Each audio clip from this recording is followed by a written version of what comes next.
Bonsoir à toutes et à tous, un plaisir de vous retrouver comme toujours sur Monaco Info. Voici le sommaire de votre journal. Les célébrations de la Sainte Dévote vont débuter demain. Le curé Jean-Christophe Janson sera sur notre antenne pour dévoiler toute l'histoire de la sainte patronne des Monégasques. Pas de sang, pas de vie, il n'existe en effet pas de produit capable de se substituer complètement au sang humain. Chaque année, 3500 dons du sang sont nécessaires aux 800 malades transfusés en principauté.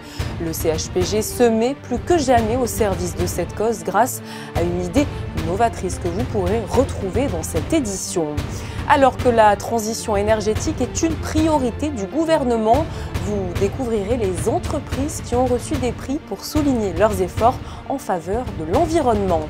Demain, la Roca Team reçoit Milan pour la 21e journée d'Euroleague. Shima Moneke, la nouvelle recrue, va peut-être fouler à cette occasion pour la toute première fois le parquet de Gaston Médecin. Et puis pour finir, nous aurons le plaisir de recevoir dans ce journal l'un des joueurs phares du rugby club toulonnais. Il s'agit de Baptiste Serin, décryptage à ses côtés des performances du Monaco Rugby Sevens. Les 26 et 27 janvier, toute la principauté va célébrer avec faste sa sainte patronne. Partons à la découverte de sa vie avec le curé de la paroisse Sainte-Dévote, Jean-Christophe Janson. Bonsoir à vous. Bonsoir. Les célébrations qui vont avoir lieu dès demain correspondent à l'une, c'est vrai, des plus anciennes traditions de la principauté. Alors racontez-nous, qui était justement Sainte-Dévote ? Sainte-Dévote, c'est une femme, une chrétienne, il y a très longtemps, plus de 1700 ans. Voilà, nous connaissons à peu près son martyre, nous ne connaissons pas beaucoup sa vie. Et elle est devenue la sainte patronne de la famille princière, du prince, de la principauté de Monaco et de l'archidiocèse de Monaco. Sans oublier aussi qu'elle est aussi la sainte patronne de la Corse et de notre paroisse Sainte-Dévote. Justement, pourquoi est-elle devenue la sainte patronne de Monaco ? Je crois que de son vivant, elle était en Corse et que son corps est arrivé jusqu'à Monaco, c'est ça ? Exactement. Les princes ont pris Sainte-Dévote qui est enterrée, qui a été inhumée ici dans le vallon des Gomates, sur lequel il y a eu une chapelle très très tôt. Et nous en avons des écrits, des preuves du XIe siècle. Et c'est Sainte-Dévote donc qui est devenue la sainte patronne, puisque Saint-Nicolas était le saint patron de beaucoup de pays. Et les princes de Monaco ont voulu avoir une identité religieuse et nationale plus forte. Alors c'est vrai, son histoire est entourée de nombreuses questions, de nombreuses légendes. Certaines analyses scientifiques attesteraient pourtant bien de son existence. Souvent les légendes reposent sur des fondements historiques. Ce que l'on sait de sûr, c'est que Sainte-Dévote, quel que soit son nom, peut-être que c'est un nom qu'on lui a donné, comme les chrétiens parfois changeaient de nom lorsqu'ils étaient baptisés, a été martyrisée en Corse, à Mariana, à côté de Bastia, l'actuelle Bastia, et son corps, au lieu d'aller en Afrique du Nord, dans le pays de Saint-Augustin, là où il y avait beaucoup plus de chrétiens que sur nos côtes, eh bien son corps, par des vents contraires, a été ramené dans notre vallon. Et les reliques qui y reposent l'attestent. Alors depuis 1874, une barque sur bûcher est brûlée chaque année à Monaco en présence du souverain et de la famille princière. Quelles sont les légendes qui entourent cette tradition ? L'embrasement de la barque n'a rien à voir avec la barque qui a amené Sainte-Dévote jusque dans le vallon des Gomates. En fait, c'est tout simplement une époque où on volait beaucoup les reliques parce que c'était une monnaie d'échange et puis c'était très précieux à l'époque. Eh bien, quelqu'un aurait voulu voler les reliques de Sainte-Dévote dans la petite chapelle. C'était en pleine campagne à l'époque. Mais des gens de Monaco l'auraient aperçu et pour le punir, auraient brûlé la barque de ce voleur. Voilà pourquoi on brûle une barque.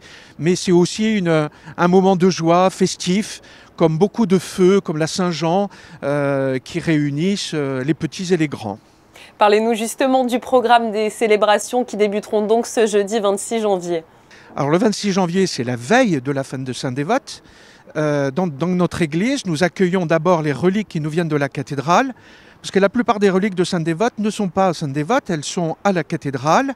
Parce que autrefois, la cathédrale était plus sûre et l'église de Saint-Nicolas auparavant était plus sûre que la petite chapelle. Donc elles sont amenées par une barque dans le port avec une procession et deux enfants qui vont lire un poème. Elles sont amenées jusqu'à l'église Sainte-Dévote. Et dans l'église Sainte-Dévote, il y aura une prière qu'on appelle le salut du très saint sacrement, puisque lorsque nous célébrons Sainte-Dévote, nous célébrons d'abord et avant tout ce Dieu qu'elle a tellement servi, c'est-à-dire notre Seigneur, qui pour nous chrétiens est représenté, et plus que représenté, est vraiment présent dans le Saint-Sacrement, c'est-à-dire dans cette hostie. Et à la sortie de l'église, il y aura l'embrasement de la barque. Et puis cette année, nous aurons la chance d'avoir un spectacle de drones nous racontant un peu cette histoire de Sainte-Dévote.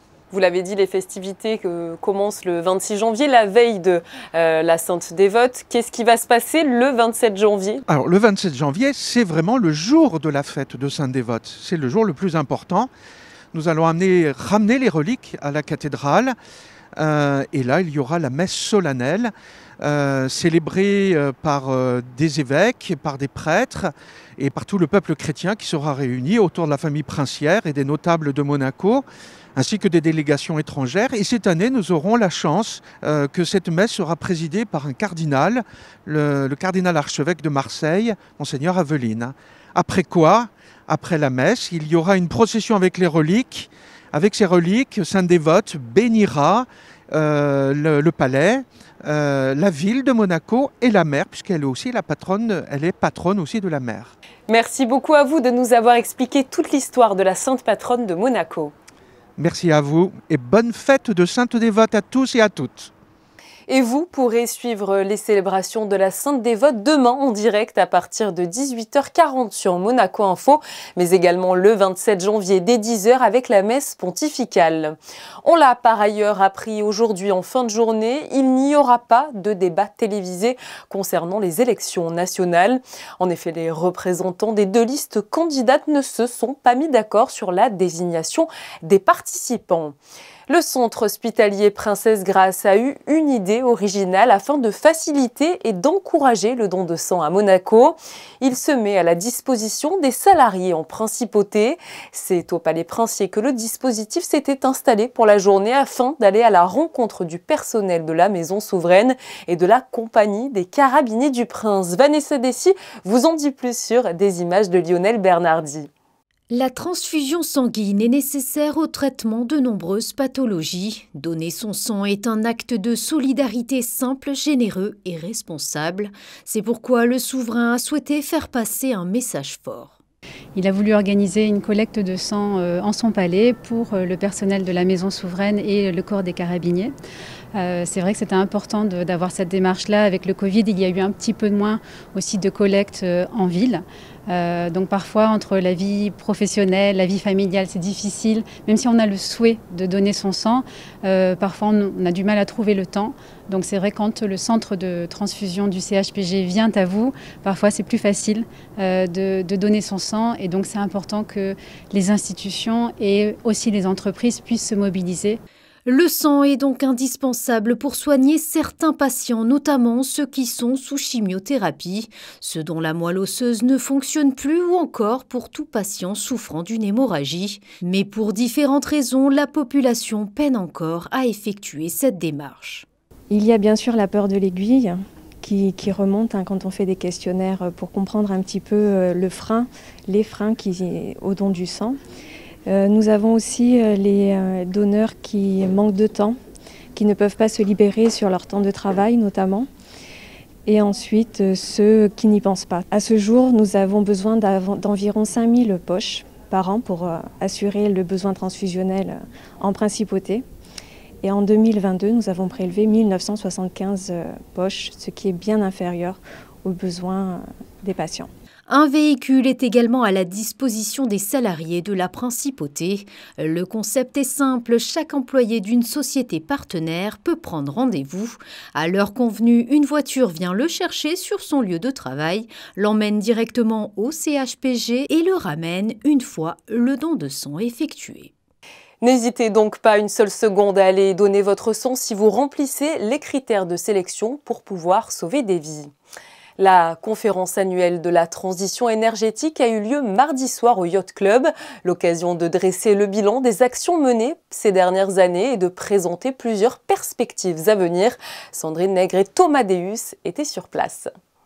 Sous l'impulsion du prince Albert de la politique environnementale et l'engagement de la principauté en faveur de la planète se sont développés. La transition énergétique figure donc parmi les priorités. 6 ans après la publication du livre blanc et 5 ans après la création du pacte national, quel bilan ? Je pense que clairement nous pouvons être fiers de ce bilan. Il est positif, il a engagé. Maintenant la transition énergétique n'est plus un sujet de débat, ça fait partie de notre quotidien. La question maintenant, ça sera d'atteindre le moins 55% de réduction de gaz à effet de serre à horizon 2030 et puis surtout la neutralité carbone à 2050.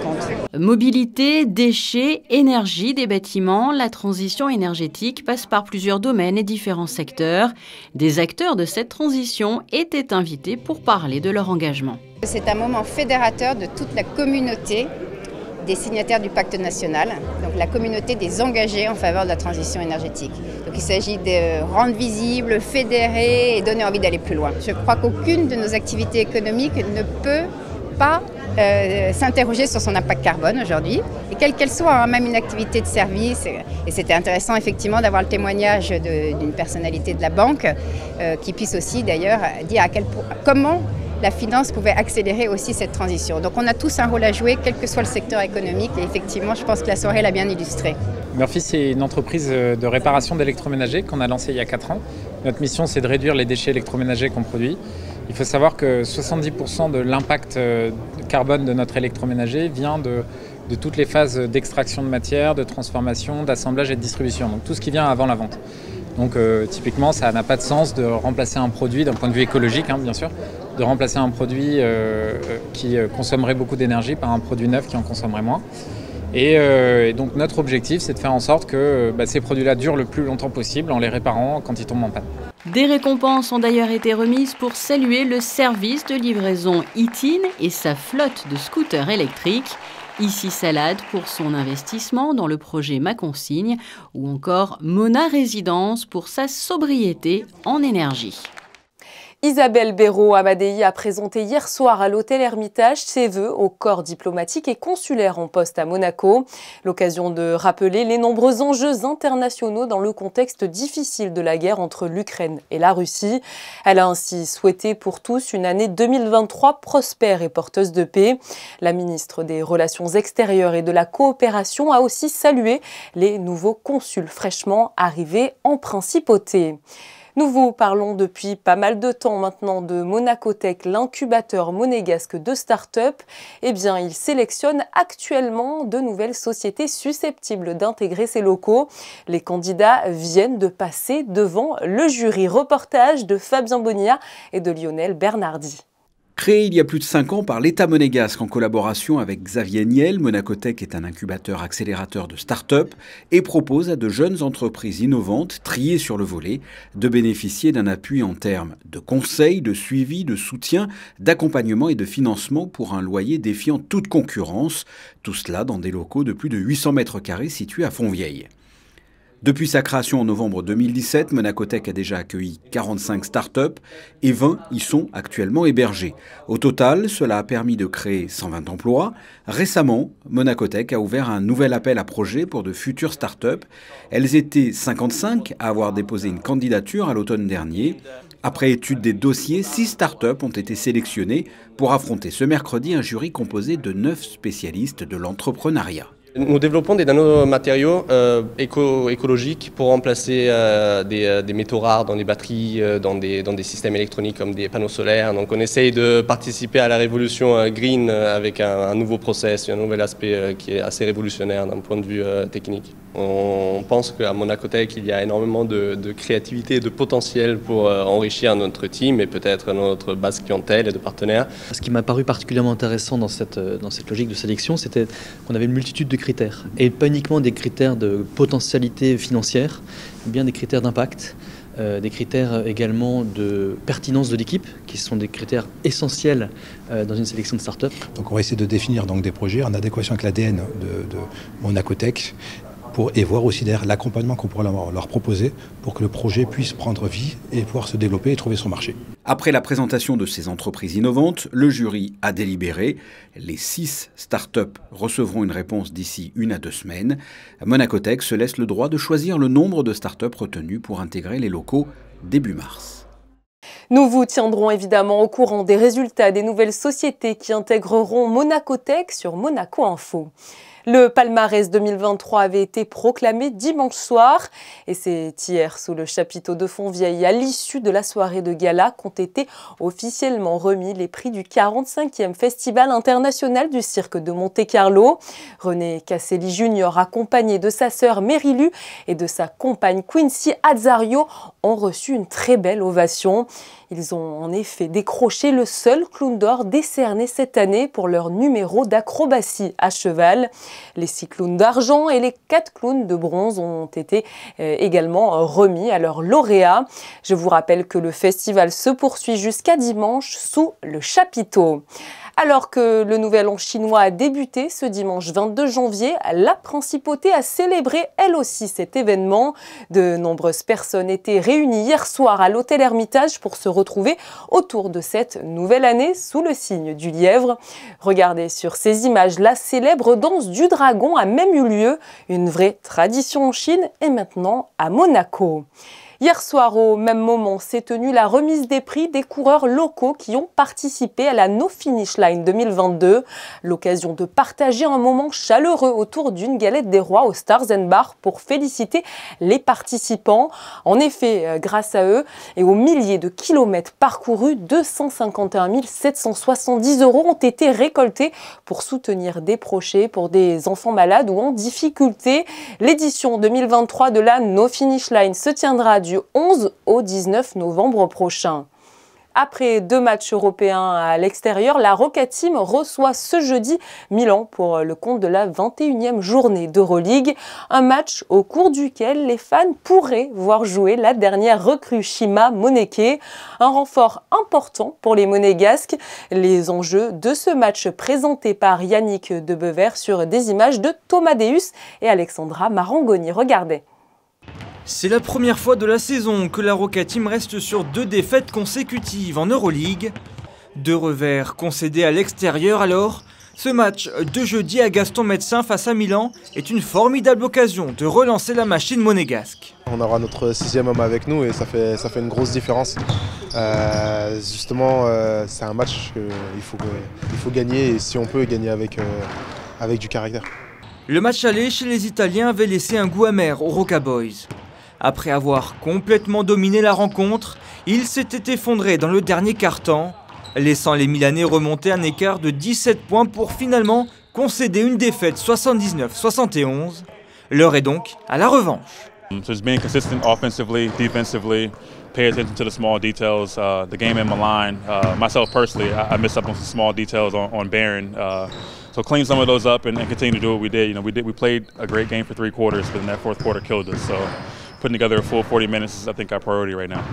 Les Monégasques, très enthousiastes, ont pu accueillir cette semaine leur nouveau coéquipier Chima Moneke. Après une visite médicale réussie et des premiers entraînements prometteurs, l'ailier nigérian pourrait jouer ses premières minutes dès ce jeudi. C'est un joueur d'énergie qui défend dur, qui attaque le panier. Enfin, je pense que c'est une arme supplémentaire pour nous qui va nous faire beaucoup de bien. Surtout dans cette période où les matchs s'enchaînent et il peut y avoir un peu de fatigue physique et mentale. Donc il va nous faire beaucoup de bien. Milan sur 4 défaites consécutives et actuellement dernier du classement face à Monaco 6e. C'est un face-à-face entre 2 équipes à la relance. Coup d'envoi ce jeudi à 21 h depuis la salle Gaston Médecin. Et si vous ne pouvez pas vous déplacer à la salle Gaston Médecin, pas de panique, la rencontre sera diffusée en direct sur Monaco Info. On passe du basket au rugby avec la cérémonie de présentation des vœux du président de l'AS Monaco Rugby, Thomas Riquet. Elle s'est tenue en effet hier soir en présence de nombreuses personnalités, dont un invité d'honneur, Baptiste Serin, joueur français emblématique qui évolue au sein du rugby club toulonnais. Bonsoir à vous Baptiste. Bonsoir. Alors déjà, je crois que ce n'est pas une première pour vous à Monaco. Je suis déjà venu durant le Grand Prix de Formule 1 il y a quelques années, avec des amis à moi. Et puis voilà, de temps en temps, vu qu'on habite Toulon, c'est pas très loin, donc on y vient de temps en temps. Alors vous participez donc à la toute première soirée de l'année 2023 de l'AS Monaco Rugby. Quel est le programme pour ce soir ? Alors quelques questions-réponses, voilà, partager un moment convivial avec quelques personnes importantes du club, des partenaires, et puis surtout passer un bon moment autour du rugby. Vous parliez de convivialité, c'est vrai que ce genre de soirée, c'est aussi l'occasion de partager les valeurs du rugby qui vous réunissent un petit peu tous. Vous êtes l'invité d'honneur ce soir. Qu'est-ce que ça vous fait d'être présent à Monaco au milieu de toutes ces personnes ? Très heureux, très content déjà qu'on ait fait appel à moi et voilà, surtout essayer d'échanger, de partager certaines de nos valeurs communes, essayer aussi de me rassembler de l'histoire un peu de Monaco, du rugby et de ce qui se fait ici, de comprendre un peu tout ce qu'ils mettent en place pour que le club se pérennise. Et je pense aussi, j'aurais un mot quand même de félicitations parce qu'ils ont eu un très beau titre au niveau du Seven et voilà, je sais que pour l'histoire du club, c'est très important. Voilà, comme vous venez de le dire, le Monaco Rugby Sevens a en effet remporté le plus grand titre de son histoire en étant sacré champion de France. Qu'avez-vous pensé justement de la performance de l'équipe monégasque ? C'est quelque chose de fort parce qu'ils ont créé une équipe à base de joueurs qui ne sont pas forcément d'ici et ils ont réussi à créer vite une équipe et voilà, je pense qu'avec des bons coachs, une bonne osmose entre eux, je pense qu'il y a des choses qui sont bien passées entre eux, bien fédérées et voilà, c'est cool pour eux qu'ils aient pu gagner ce titre. Désormais installé, on peut le dire, comme l'une des meilleures équipes de rugby à 7, le RMR7 compte évidemment poursuivre sur sa lancée la saison prochaine. Alors vous êtes joueur de rugby professionnel au RCT, je le rappelle. Garder un titre lorsqu'on est outsider, est-ce que finalement c'est pas ça le plus difficile ? Peut-être, mais voilà, je pense que forcément ils vont être attendus parce que ça sera un peu l'équipe à battre sur les prochaines compétitions et surtout l'année qui va arriver.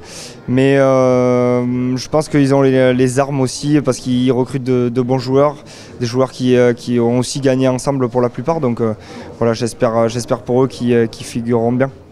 Le rugby, qui est un sport cher à la principauté et notamment à la princesse Charlène de Monaco, a de beaux jours devant lui. Quels conseils vous donneriez justement aux joueurs du MR7 ce soir ? Pas grand-chose, ils ont gagné donc ils savent comment faire déjà, mais forcément ils auront un statut qui aura forcément changé par rapport à l'année précédente et au titre. Mais voilà, surtout de prendre du plaisir parce que je pense que ça reste le plus important, s'éclater, essayer de vivre des moments que je pense qu'ils n'oublieront jamais et puis voilà, essayer d'avoir un second titre surtout. Merci beaucoup à vous Baptiste de vous être rendu disponible et puis surtout profitez bien de votre soirée. Merci beaucoup, bonne soirée. La journée de ce mercredi 25 janvier fut plutôt couverte, c'est vrai, mais concernant demain, le temps semble s'éclaircir. Bonsoir à vous, Chrisinda. Bonsoir Julia. Oui, jeudi, effectivement, le temps qui s'installe est généralement clair, mais l'après-midi, quelques passages nuageux sont à prévoir. Mais la journée dans l'ensemble restera ensoleillée. Côté climat, le thermomètre oscillera entre 6 et 11 degrés. Le soleil se lèvera à 7h51 et se couchera à 17h33. Demain, nous fêterons les Pauls. Et ce mercredi 25 janvier, nous célébrons la princesse Charlène. Elle fête en effet ses 45 ans. Et à cette occasion, nous vous proposons de refermer ce journal avec plusieurs clichés qui retracent son année. Des actions de sa fondation en passant par la fête nationale ou encore la pose de la première pierre de la SPA de la Principauté. Toute l'équipe de Monaco Info se joint à moi pour souhaiter un très bon anniversaire à la princesse Charlène. C'est la fin de cette édition. Demain, vous retrouverez Christophe Paco à la présentation de ce journal. De mon côté, je vous donne rendez-vous très bientôt sur les antennes de Monaco Info. Belle soirée à vous.